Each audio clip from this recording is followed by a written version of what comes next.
Good evening.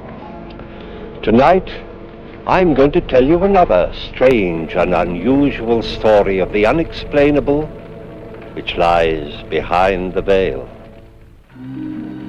Tonight's story was developed from a report contained in the files of the Gloucester Historical Society. Like many others which I have come across in the course of my research, it involves happenings of which we've long been aware, but for which there are no satisfactory explanations. Captain John Elwood of Gloucester, Massachusetts, had been a long time at sea, but his first thoughts were not of his wife and his home. If they had been, perhaps none of this would have happened.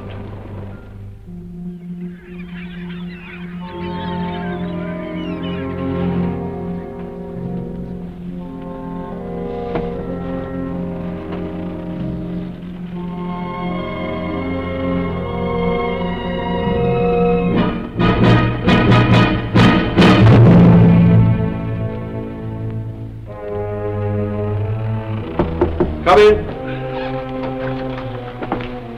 Here's the log, Captain. Everything's in order, sir. Thank you, Mr. Elwood.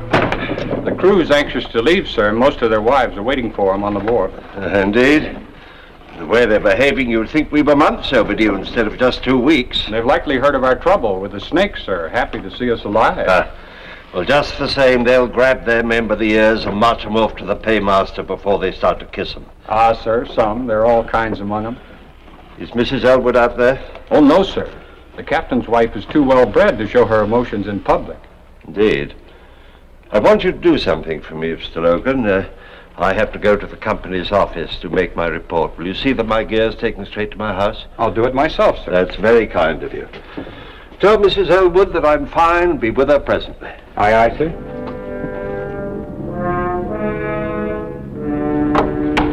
Just put it anywhere here, Mr. Logan. I do appreciate your coming. I was so worried, what with the hurricane and reports of the plague. Oh, it wasn't the plague, ma'am. Oh?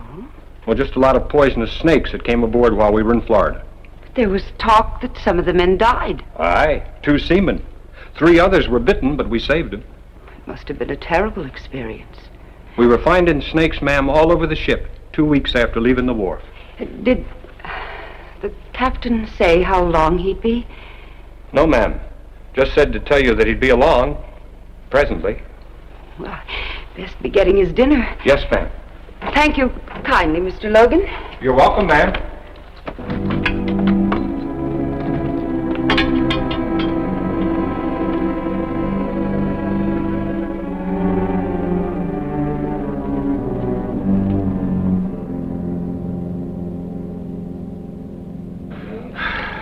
Good to be back, Barney.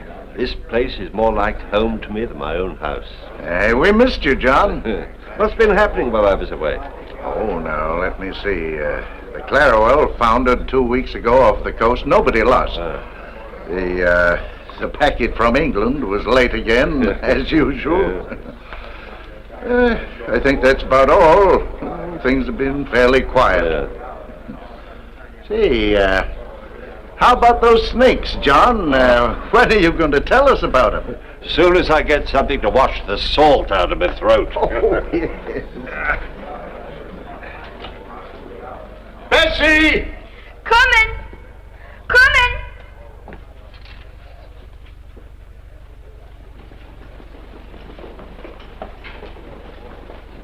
And all of a sudden, there they were, slithering up the lines and the gangplanks like so many fiends of hell. There's hundreds of them, somebody yelled. See that they pay their passage before they come aboard, I said. Hi there, my pretty. You're the one I've missed the most since I went away. You ought to be ashamed, taking such liberties, and you a married man. Well, if I weren't married, would you still object? Ask me no questions and I'll tell you no lie.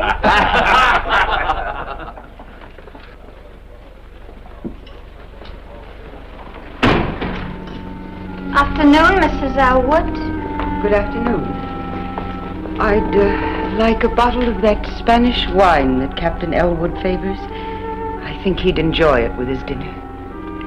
Be supper, more'n likely, ma'am. Club's having dinner in his honor. But I'll get it for you.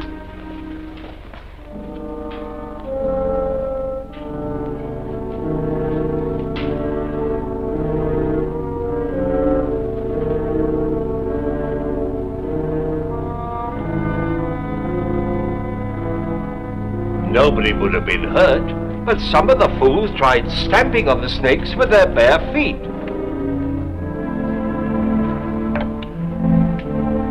Excuse me, gentlemen.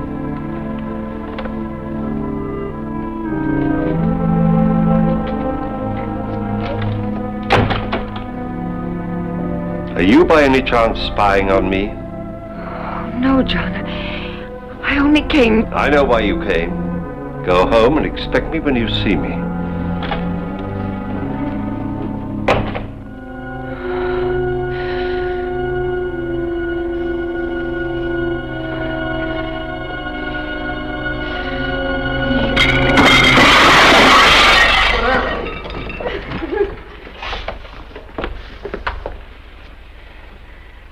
You may charge the spoilage to me, Captain Barney.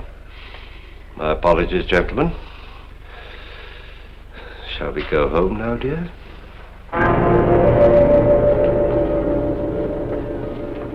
You humiliate me in front of my friends. You spy on me. I'll never do it again. But I wasn't spying, I swear it. I only wanted to get a bottle of wine for your dinner.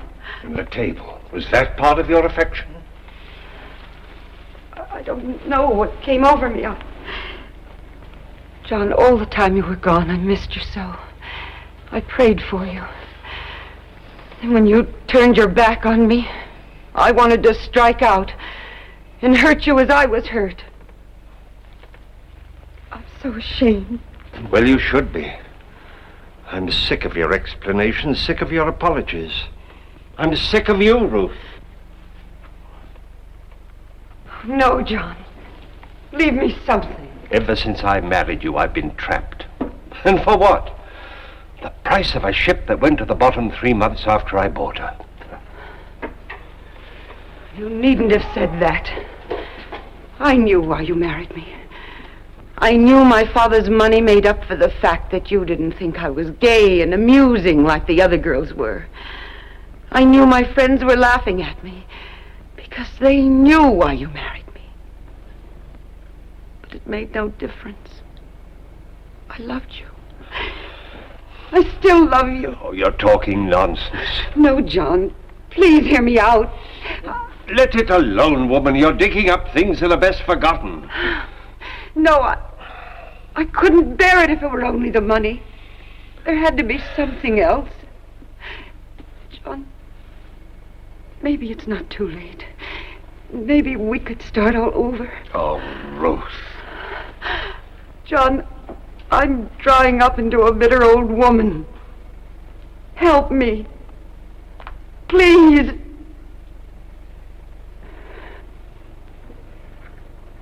I'll unpack your things.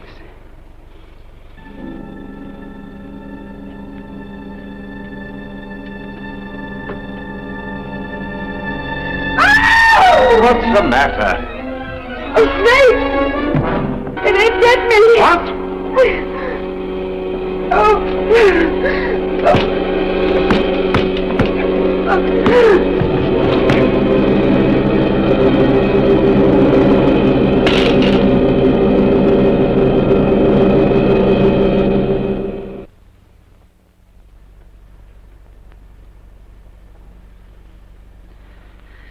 John?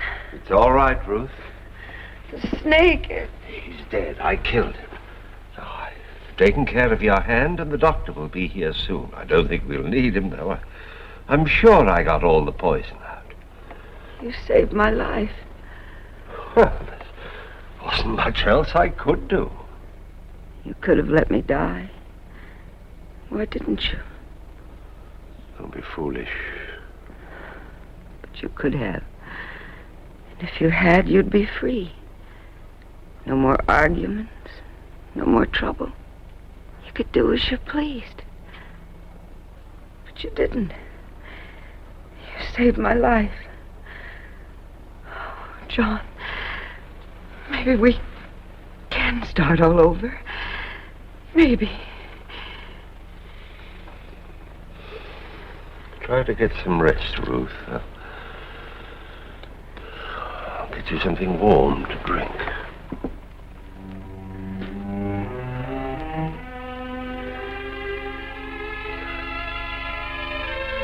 It's a lucky thing you were home, John.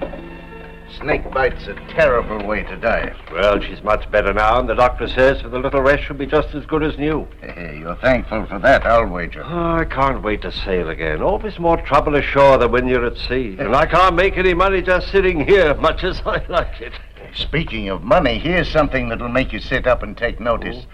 The widow Smith got a letter from London this morning. Seems an uncle died and left her £20,000. £20,000? Hey, he'd be a lucky man that gets her. He could buy any ship in the harbor with that. Too bad you're already married, John. You know, I always had a sneaking suspicion that she was partial to you. Well, drink up and let's have another one on the house.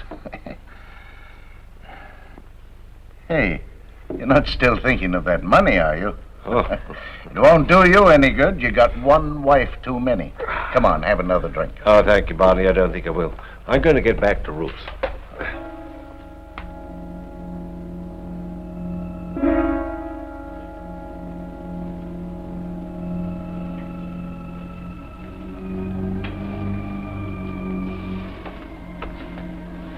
Ruth?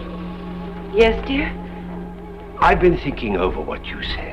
Maybe what happened this afternoon is a sign for both of us. We will make a fresh start.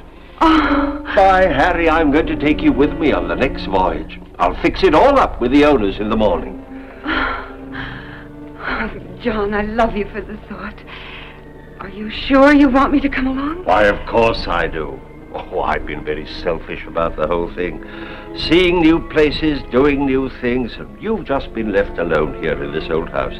No wonder you were unhappy. Oh, no, it's not that at all. I love our house. Well, you want to come with me, don't you?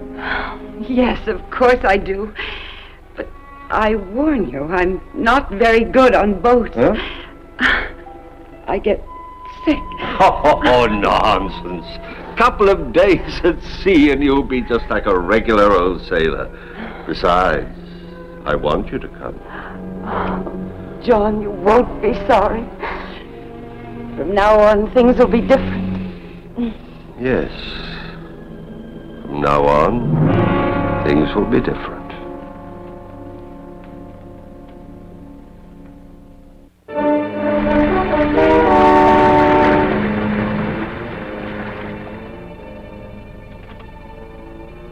Have the carpenter repair the afterdeck ladder before somebody breaks his neck. Aye, sir.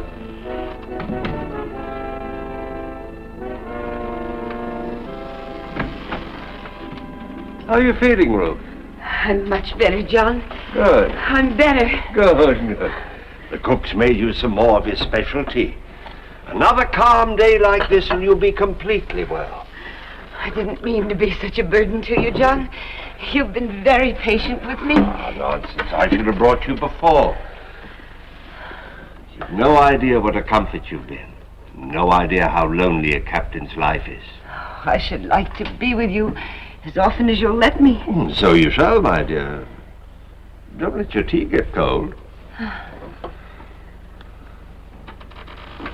You know, I dozed for a while and I had the strangest dream. Well, I hope it was a good one. Yes. I dreamt this was our old ship. And instead of cotton, there was money in the hold. I couldn't improve on that myself. We were so happy in the days when we had money, John. I find I'm thinking of them more and more since we left home. But when I'm well, things will be different, John. You'll see. Yes, dear. Yours! You're not very well. You'd better come and lie down and get some rest. I didn't mean to get sick, John. All right. I didn't want to get sick. I'm such a burden to you. I should have stayed home. I should have stayed at home. Try to get some sleep.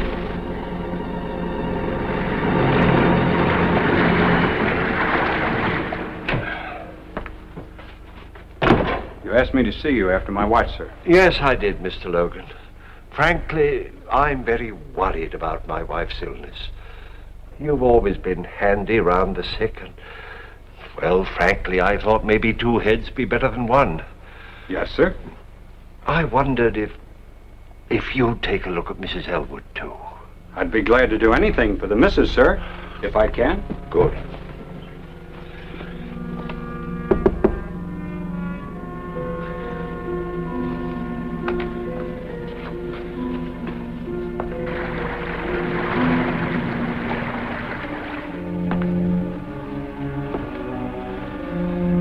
First, I thought it was cholera. No, sir. It's like nothing I've ever seen. Well, if she's not better in a few days, we'll lay a course for St. Augustine. Aye, sir. And you'll enter a full report in the log, won't you? I will, Captain. I do hope she's better soon. Thank you, Mr. Logan.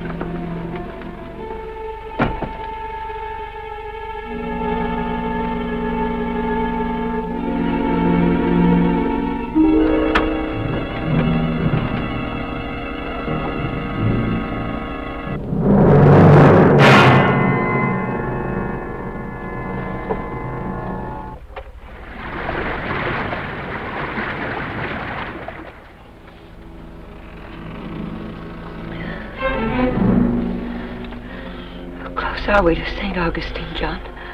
We hit some rough weather during the night. Slowed us up.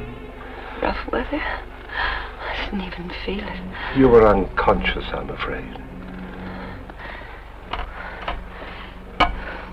We must get there soon, John. We will, dear, we will.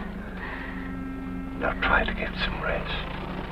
I have to go up on the bridge.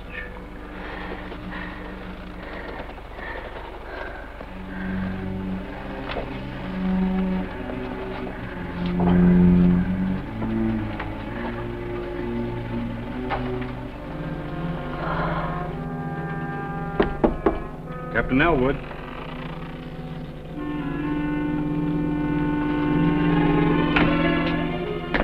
Sir, we're way off our course to St. Augustine. If we don't turn now, we'll... I'm well aware of our position, Mr. Logan. My order stands. We stay on course for Jamaica. But I looked at Mrs. Elwood yesterday, sir. She won't last that long. My wife and this ship are my responsibilities. She'll be alive when we get to Jamaica, I warrant. As you say, sir.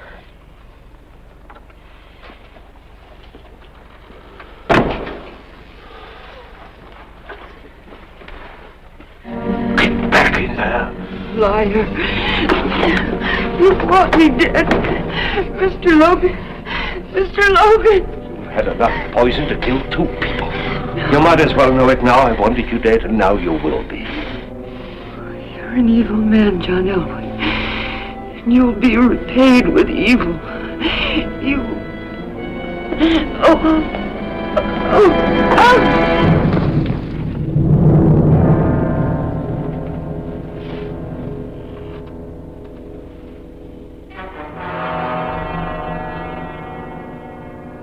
John, you can't spend the rest of your life in mourning. You got too many good years ahead of you. I miss her, Barney. Oh, of course you do. It's only natural, but you've got to start thinking of yourself. Ruth wouldn't want you to become a hermit. It's lonely without her. But at your age, that can't last forever. The widow Smith has been visiting you, hasn't she? Yeah, she's been very kind. She knows what it means to lose someone you love. She's a fine woman, John. I think she's got her eye on you. Oh, nonsense, Barney. I'd never think... Oh, I'll give you a year. Nobody expects you to wait longer. And, John, it's time you got out of the house, now. Think so? I do. We're having supper tonight in honor of a new member. Your old first mate, Logan. You've got to come, John. He'll be expecting you. Oh, I don't know. I'm giving you orders. Now stop acting like a lost puppy. All right, Barney, if you say so. I do, sincerely. Now it's time for me to get back to the club.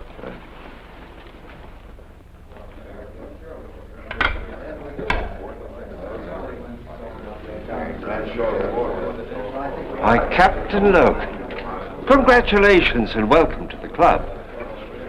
Thank you, Captain.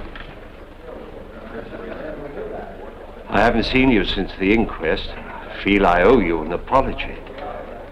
You were right and I was wrong. I should have changed course for St. Augustine when you wanted me to. Makes no difference. Now. But it might have, and you were trying so hard to help her, you almost gave me the impression at times that you thought I wanted her to die. Gentlemen, the food is on the table, gentlemen. Clumsy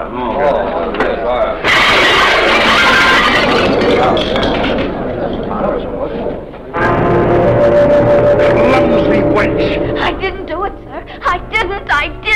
You're the only one in this room? I didn't touch it, sir. I swear I didn't touch it. Look. It's exactly the same as when Mrs. Elwood did it. 'Twas a ghost, sir. 'Twas a ghost that did it, sir. Stop that nonsense! 1,000 pardons, Captain. Give us 10 minutes, and in the meantime, the drinks are on the house.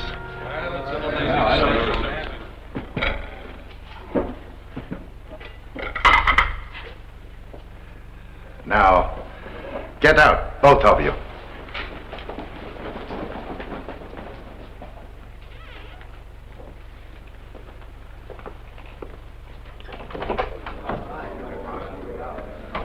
You may come in now, gentlemen.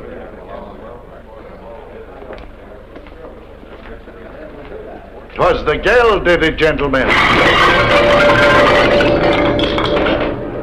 Saints preserve us. 'Twas her ghost. Her ghost. No. You fools, are you frightened by a superstitious servant girl? Barney Logan, help me, I'll show you, it's nothing.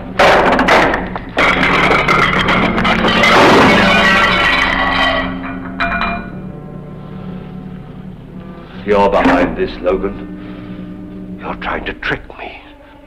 Trick you into what, Captain? You think I killed her. You're trying to trick me into saying that I did. No, I didn't. I swear I didn't. I swear I didn't. Captain Elwood, I think you'd better leave.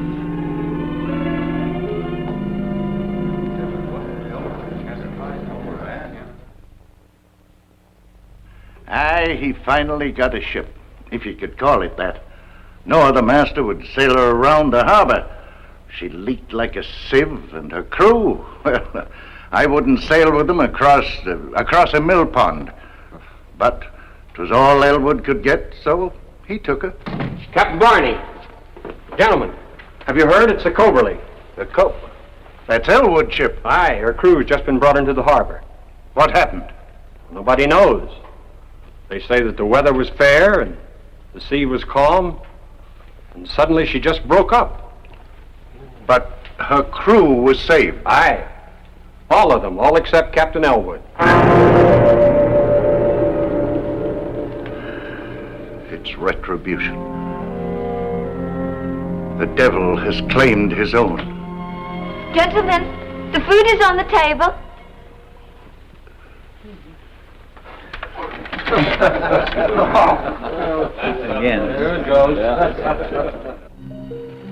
The law demands an eye for an eye. He who takes a life must be prepared to forfeit his own. But the law is man-made, and when there is no proof, the law is helpless. Captain Elwood never came to trial. Nevertheless, he was found guilty and executed.